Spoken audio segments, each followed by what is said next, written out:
오늘 저녁 역사상 가장 크고 무시무시한 상어가 심해의 신비한 생물인 블롭을 마주하게 됩니다.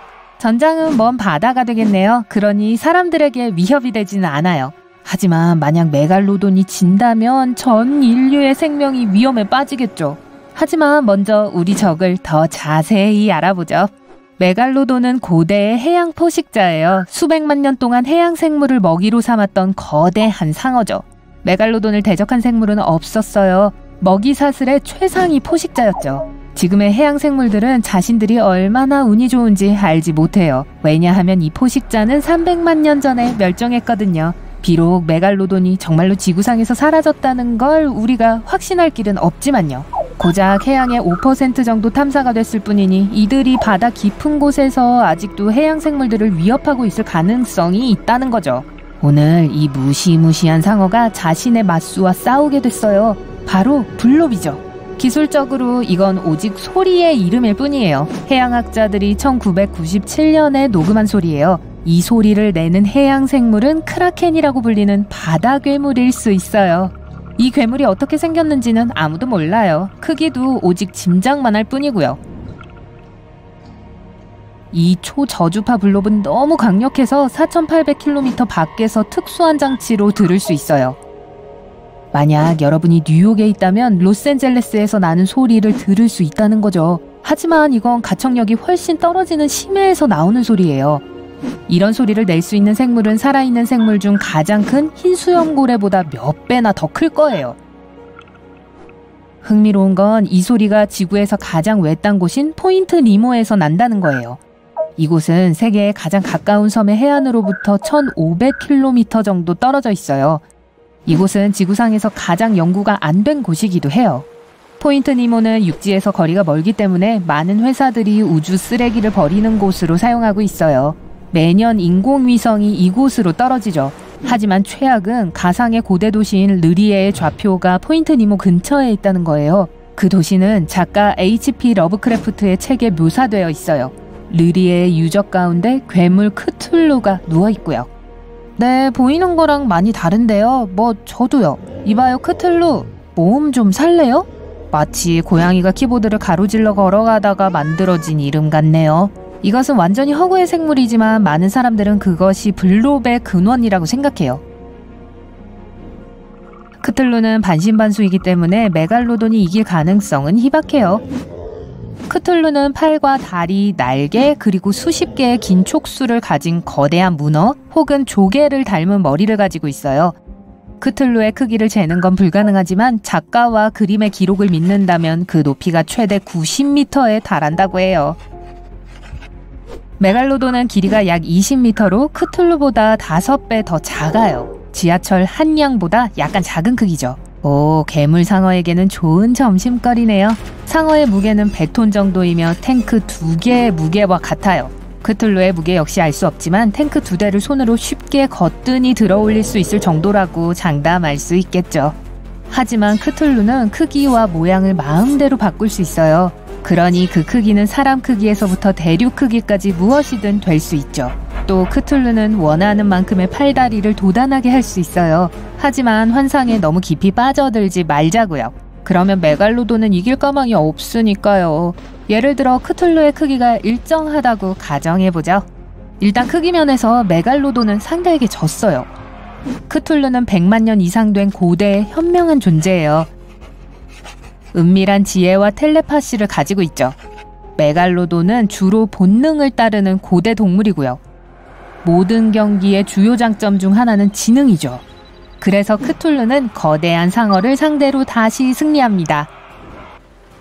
러브크래프트는 크툴루를 수천 년 동안 잠을 자며 지구 종말을 시작하기 위해 깨어날 때를 기다린다고 묘사했어요. 따라서 전 세계 사람들은 메갈로돈의 승리에 관심을 남반구 어딘가의 바닷물 속에 유령처럼 검은 그림자가 깊이 드리워져 있습니다. 수상할 정도로 낮게 헤엄치며 메갈로돈이 다음 먹이를 찾고 있어요. 백상아리를 닮았지만 지금까지 기록된 가장 큰 백상아리 크기의 3배에 달하고 그 위협적인 외모는 수백만 년에 걸쳐 진화하여 궁극적인 자연계의 포식자로 발전했어요. 수백만 년 동안 무시무시한 진화적 특성은 아무런 방해를 받지 않고 유지됐습니다. 날카로운 감각으로 5km 이내에 있는 먹이를 감지해요. 바다 밑으로 헤엄치면서 위에서 아무것도 모른 채 천천히 헤엄치고 있는 바다 거북을 따라가고 있어요. 메갈로돈은 거북이를 스토킹하면서 거북이에게 달려들 적절한 순간을 기다립니다. 시속 18km의 속도로 헤엄쳐 올라가 충돌해서 거북이가 움직이지 못하게 할 계획이에요. 가까이 다가가다가 메갈로돈의 예민한 감각은 근처에 다른 무언가가 숨어 있다는 것을 알아차립니다. 거북이를 쫓고 있는 것을 멈추고 방향을 바꿔 훨씬 더 큰 또 다른 물체를 마주해요. 메갈로돈은 아마도 지구상에 살았던 가장 큰 해양 포식자이고 바닷속에 사는 모든 생명체들이 두려워하는 대상이지만 오늘은 달라요. 근방에 새로운 상대가 나타났어요. 비슷한 평판을 가지고 있고 메갈로돈의 흉포함에 필적하는 상대예요. 이 알 수 없는 생명체는 사냥터를 두고 경쟁하려고 해요. 도전자는 리비아탄입니다.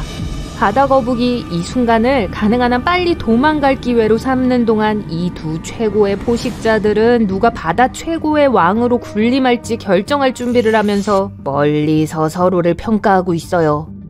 메갈로돈은 300만 년에서 2300만 년 전 사이에 대양을 지배했고 유럽, 아프리카, 아메리카 그리고 호주를 둘러싼 바닷속 지구 구석구석에 퍼져 있었습니다. 주 무대는 주로 먹이가 풍부한 연안 지역이었어요. 바다거북, 고래, 바다표범, 돌고래, 다른 상어들을 사냥하면서 일생에 걸쳐 해안과 깊은 바다 사이를 오가며 살았습니다. 점점 넓어지는 활동 영역과 다양한 먹이의 범위 때문에 메갈로돈의 크기는 길이가 20m에 달할 수 있었어요. 먹이를 잡고 뼈를 물을 수 있는 두껍고 튼튼한 이빨로 무장한 메갈로돈의 무는 힘은 28만 2685kN에 달했는데 이것은 티라노사우루스보다 거의 4배나 더 강합니다. 그들의 전술은 먹이를 굴복시키기 위해서 아래에서 매복하다가 들이받는 거였어요. 더 큰 먹이는 지느러미를 물어 뜯어 무력화시키는 것을 목표로 하고 일단 움직이지 않게 되면 가슴을 물어 뜯었어요.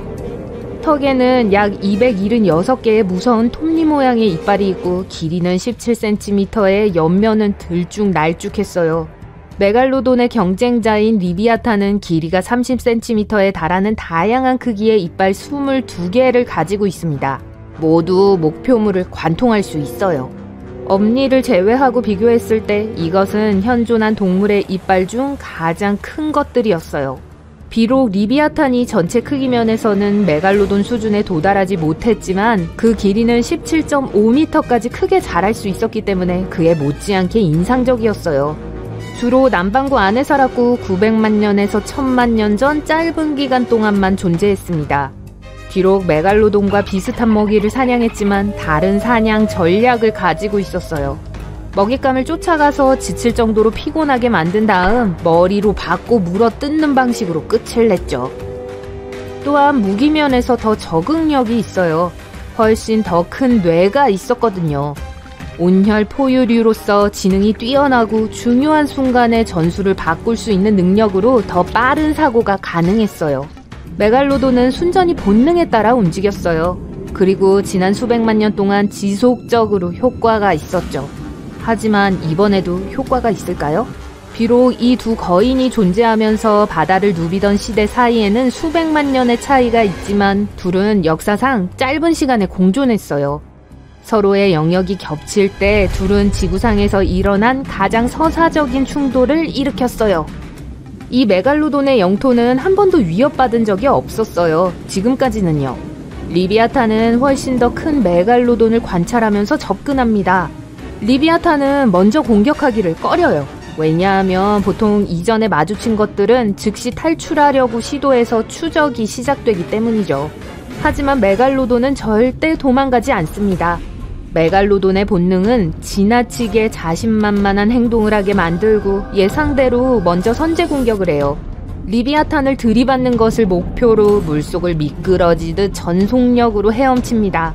리비아탄도 도망치려고 몸을 돌려 스스로를 보호되지 않은 상태에 놓이게 하는 대신 똑같이 행동해요. 이 두 물속 거인은 물을 가르며 정면 대결을 앞두고 있어요. 메갈로돈은 상대가 꼬리를 보이며 도망치지 않는다는 사실에 어리둥절해합니다. 하지만 지금까지 한 번도 실패한 적이 없는 이 검증된 전술로 승리하지 못할 거라고 의심할 이유가 없었어요. 메갈로돈은 다가오면서 빠르게 아래로 헤엄쳐 내려갑니다. 상대보다 빠르고 민첩해요. 거리를 두면서 아래에서 움직여요. 리비아탄은 훨씬 더 느리게 움직이며 제때 몸을 돌리지 못해요. 메갈로돈은 위로 방향을 틀어 리비아탄의 부드러운 아랫배를 공격하여 강제로 굴복시키려고 합니다. 크기 때문에 효과가 거의 없어요. 리비아탄은 계속 방향을 틀지만 강력한 턱으로 공격자를 붙잡기에는 속도가 너무 느려요. 메갈로돈은 쉽게 이빨 함정에서 헤엄쳐 나가며 꼬리와 지느러미를 조준해서 작은 조각을 물어 뜯어내고 재빨리 후퇴하는 루틴을 계속 반복하며 리비아탄의 방어를 무력화시키려고 해요. 이 전술은 효과적이지만 에너지가 부족하기 때문에 메갈로돈에게 부담이 되고 있어요. 그럼에도 불구하고 사냥을 끝내버리려고 노력하면서 남은 힘을 모두 사용하여 더 이상 저항이 없기를 기대합니다. 리비아탄은 자, 바닷속으로 깊이 들어가서 소름 끼치게 생긴 동물 중 누가 우리의 친구가 될 수 있는지 알아봅시다. 우리는 피지 근처에 있는 나누야 발라바 섬의 열대바다에서 수영을 하고 있습니다. 폭스바겐 비틀 자동차만한 거대한 생명체가 보이나요? 쥐가오리입니다. 긴 채찍 같은 꼬리와 크고 평평한 다이아몬드 모양의 몸을 가지고 있죠. 쥐가오리는 두 가지 종류가 있습니다. 바로 암초 쥐가오리와 대왕 쥐가오리예요. 쥐가오리는 상어와 같은 과에 속하지만 아래턱에 작은 이빨만 있습니다. 동물성 플랑크톤, 작은 물고기, 갑각류를 먹고 삽니다. 쥐가오리는 사교적인 동물이고 사람을 좋아합니다. 일단 가까이 오게 하면 여러분을 관찰하면서 주변을 헤엄칠 거예요. 하지만 뒤쫓지는 마세요. 매우 빠른 수영 선수들이거든요. 쥐가오리의 영어 이름인 만타레이는 망토 혹은 담요라는 뜻입니다. 모든 바다 생물 중에서 체중에 비례해서 가장 큰 뇌를 가지고 있어요. 거울 속에 자신의 모습을 알아볼 수도 있습니다. 그 다음은 혹돔입니다. 보기엔 흉하게 보여도 한국, 일본, 중국의 얕은 바다에서 만날 수 있는 순한 물고기 중 하나입니다. 턱과 머리에 모두 돌기가 있어요. 아네모네 속에 숨는 것을 좋아하며 보통 100cm의 길이임에도 불구하고 외출하는 것을 두려워합니다. 혹돔 한 마리가 30년 전 일본의 한 스쿠버 다이버와 우정을 쌓았습니다. 다이버가 물고기를 발견했을 때 혹돔은 부상을 입은 상태였고 다이버는 물고기의 회복을 도왔어요. 그 잠수부는 수중 신사의 관리인이었습니다. 그는 수중 배를 쳐서 물고기를 불렀어요. 세계에서 가장 큰 물고기인 고래상어와 함께 수영해 볼까요? 이 생물은 상어지만 고래와 많은 공통점을 가지고 있습니다. 100년 동안 살 수 있지만 두뇌는 아주 작아요. 고래상어는 인간에게 무관심합니다. 먹을 수 없는 건 신경도 안 써요. 그리고 다른 상어종들과 달리 여러분을 물지 않을 거예요. 고래상어는 역과 섭식 동물입니다. 이빨은 있어요. 그것도 무려 3,000개나요. 하지만 이빨을 사용하지 않습니다. 입이 저처럼 크긴 하지만 목구멍은 100원짜리 동전 크기밖에 안 된답니다. 다음은 개복치입니다. 꼬리가 없는 이 물고기는 마치 반으로 잘린 것처럼 보입니다. 커다란 지느러미를 가지고 있어서 수면에 접근하는 모습을 보면 여러분은 상어가 다가오고 있다고 생각할 거예요. 개복치는 물속 깊이 잠수해서 다른 물고기들이 자기 피부의 각질을 없애고 기생충을 제거하도록 합니다. 일단 이 작업이 끝나면 다시 표면으로 돌아와 일광욕을 하죠. 또한 식욕이 왕성합니다. 만약 물속에서 여러분을 보면 다가와서 여러분을 관찰할 거예요. 하루 안에 여러분이 손으로 직접 먹이를 줄 만큼 친해질 수 있어요. 항상 웃고 있는 것처럼 보이는 동물, 큰 돌고래를 소개합니다. 가장 사교성이 뛰어난 바다 생물 중 하나이며 무리를 지어 이동합니다.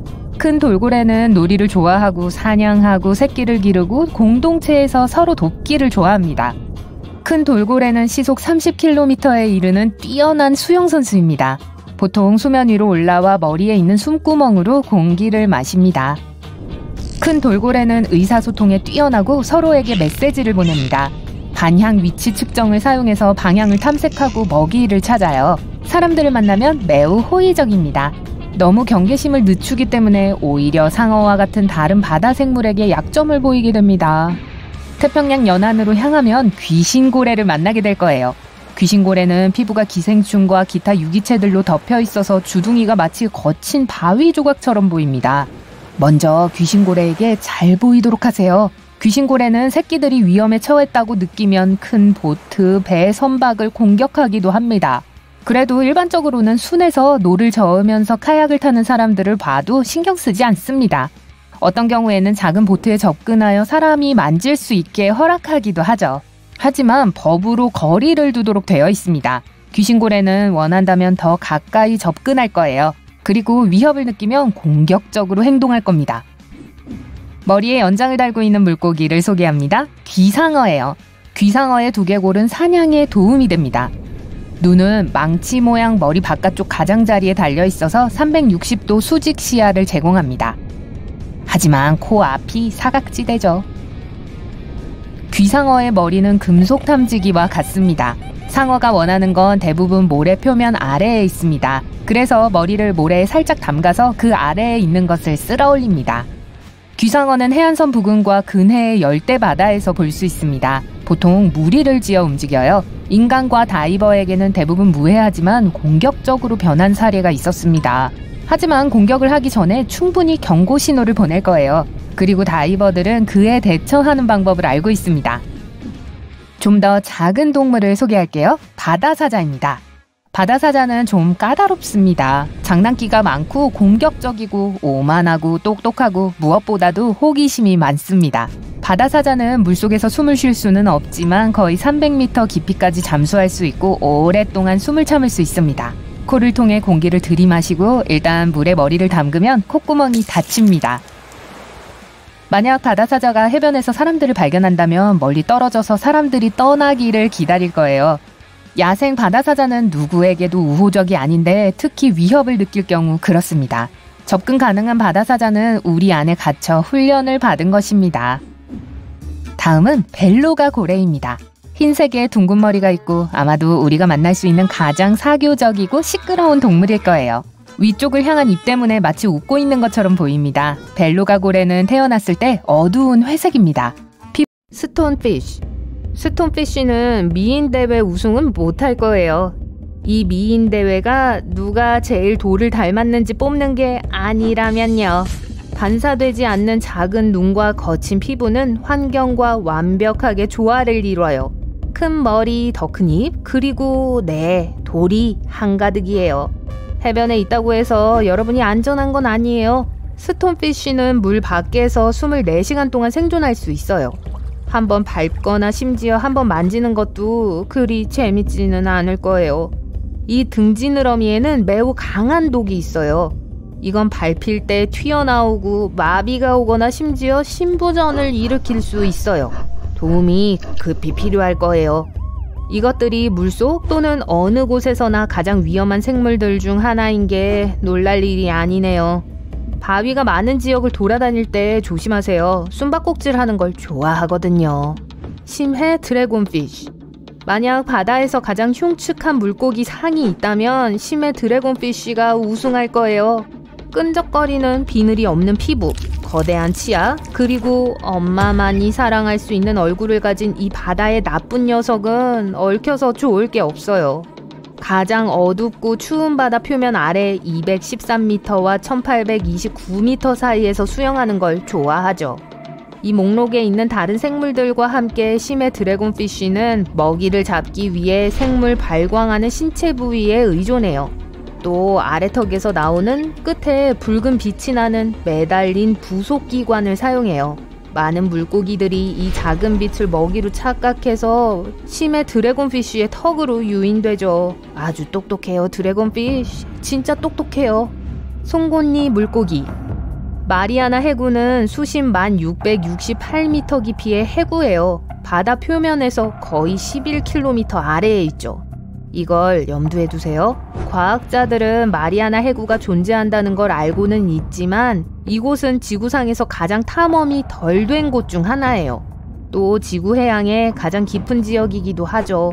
비록 많은 생물들이 아직 인간에 의해 발견되지 않았지만 과학자들은 송곳니 물고기에 대해 알게 되는 소름 끼치는 기쁨을 누렸어요. 송곳니 물고기는 뻔뻔스럽게도 그 이름에 걸맞게 살아요. 저것 좀 보세요. 송곳니 물고기는 육식성 동물이며 날카로운 이빨이 있는 입에 걸리는 거의 모든 걸 먹고 살아요. 이 물고기들은 먹이를 찾기 위해 접촉 화학 반응에 의존해요. 다른 말로 하면 깊은 바닷속에 살아있는 다른 유기체에서 나오는 화학 잔류물을 감지할 수 있다는 거예요. 다른 많은 심해어들과는 달리 이들은 몸에 빛을 내는 세포가 없기 때문이에요. 게다가 거긴 꽤 어두워요. 그래서 가는 길에 마주치는 게 뭐든 다 씹어 먹어버릴 거예요. 이 녀석들은 꽤 무서워 보이지만 인간에게는 위협이 되지 않아요. 길이가 겨우 18cm밖에 되지 않거든요.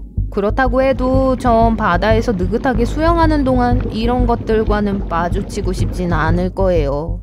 둔클레오스테우스. 아주 묘하게도 바다의 티라노사우루스라고 알려진 이 선사시대 물고기는 이빨이 없었어요. 이빨은 뼈로 된 판으로 대체되어 그 크기의 다른 괴물들 중에서 가장 강한 턱힘을 가지고 있어요.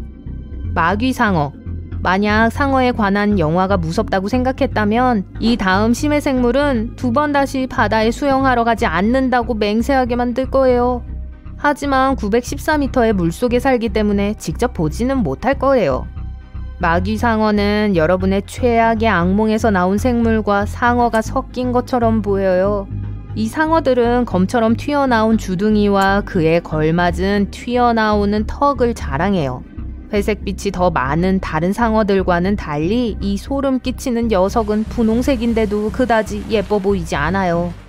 거친 표정 외에 과학자들이 마귀상어에 대해 진짜로 알고 있는 건 뭘까요? 글쎄요, 별로 많지는 않아요. 길이가 5m까지 자랄 수 있다는 것을 빼고요. 이 녀석들에 대해 배울 게 아직 많은 것 같네요. 감히 그런다면 말이죠. 그런데 상어는 잠을 자지 않는다는 것 알고 계셨나요? 많은 종들은 산소를 얻기 위해 아가미로 물을 계속 이동시켜줘야 해요. 그래서 그들은 우리처럼 깊은 잠에 빠질 수 없어요. 그래서 상어들이 쉬는 동안 반쯤 깨어있는 거예요. 전형적으로 상어는 심지어 눈도 감지 않아요. 쿠키커터 상어. 이 상어의 아랫니는 크고 날카로운 반면 윗니는 훨씬 작은 살아있는 공포예요. 상어의 이빨이 빠지면 상어는 칼슘 수치를 유지하기 위해 이빨을 먹어요. 상어에겐 꽤 똑똑한 해결책이네요. 주름상어. 주름상어를 공부하는 건 선사시대로 거슬러 올라가는 포탈을 타는 것과 같아요. 왜냐하면 과학자들은 이들의 가장 오래된 조상이 심해를 누비고 다닌 이래 이 뱀장어같이 생긴 상어들이 많이 변화하지 않았다고 생각하기 때문에 때로는 살아있는 화석이라고도 불러요. 이 상어들의 입은 뒤쪽으로 향해 있는 25개의 무시무시한 날카로운 이빨로 가득 차 있어요. 총 300개나 되죠. 1884년에 출판된 에식스 연구소의 회보에 게재된 상어의 초기 연구에 따르면 먹이를 잡아 도망치지 못하도록 단단히 붙잡게 만들어졌어요. 수영하는 사람들에게는 다행히도 주름상어는 바다 표면 아래 119m에서 1280m 사이에 살고 있어서 마주칠 일은 없을 거예요. 아마도요. 이건 치과